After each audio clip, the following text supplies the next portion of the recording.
Livelihood means key activities or interventions that families or communities undertake to earn a living or an income so that it can be able to lead a dignified life. Somebody being able to use the capabilities that they have, transform the assets that are available to them to be able to earn a living, to be able to meet the basic needs, the essential needs that you need in a household.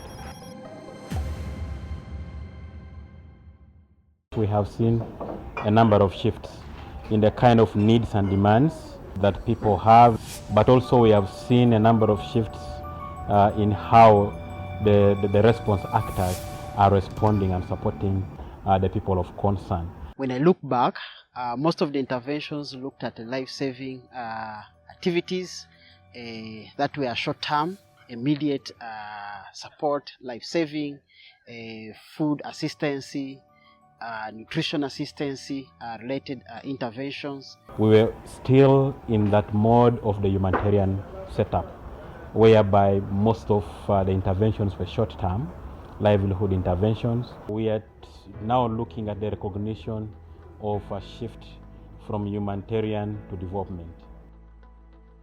And we are looking at the global space. There is a reduction in funding that is available to support refugees.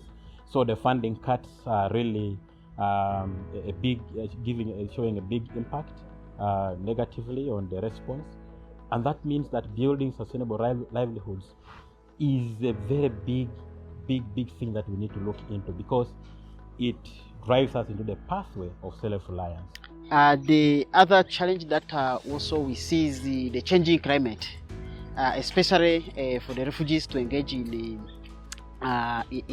farming. For the youth who are training in vocational, it's not been easy for them to get employment. Most times they get employment within their localities, but they are short term. And if you look at the past 5 years, we have realized that there has been a mismatch of skills with the job market, the skills with what is available in the market. And now we are changing the approach to be able to make sure that labor market assessments are done before an intervention is done, and we are able to equip, we skill the community, especially the youth and the women, in those skills that are required, that the market demands.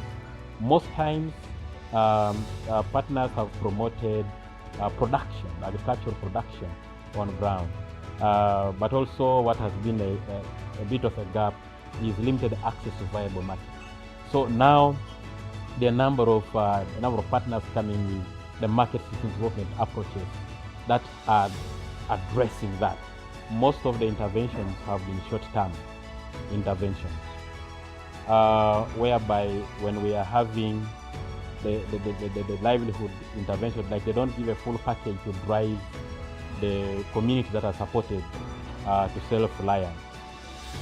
For livelihood interventions to be meaningful, you need at least longer-term interventions. That's when you can be able to build the capacity of the communities to become resilient and also self-reliant. One notable policy change or shift that I can say is that when you look at the way the refugee response used to be, we had a bit of a disjointed kind of coordination amongst actors and government. But now we are seeing, looking at the global compact on refugees at the GCR, and then we also came up now with the Comprehensive Refugee Response Framework. And Uganda being one of the pioneer countries to embrace the Comprehensive Refugee Response Framework.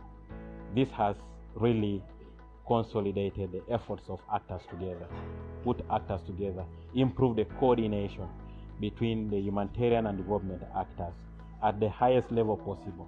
Specifically for livelihoods, we have in the Comprehensive Refugee Response Framework, we have a pillar on self-reliance and resilience.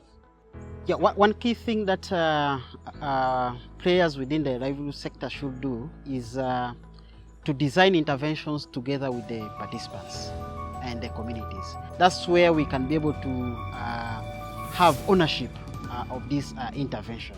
The past used to be purely concentrated on humanitarian aid, humanitarian assistance. Now we are moving, the shift has been to move to development. We are having humanitarian development and peace nexus, looking at graduating refugees and host communities from humanitarian aid to self-reliance, and we are seeing a future of refugees who are economically empowered, whose household income has increased, and they are self-reliant and resilient.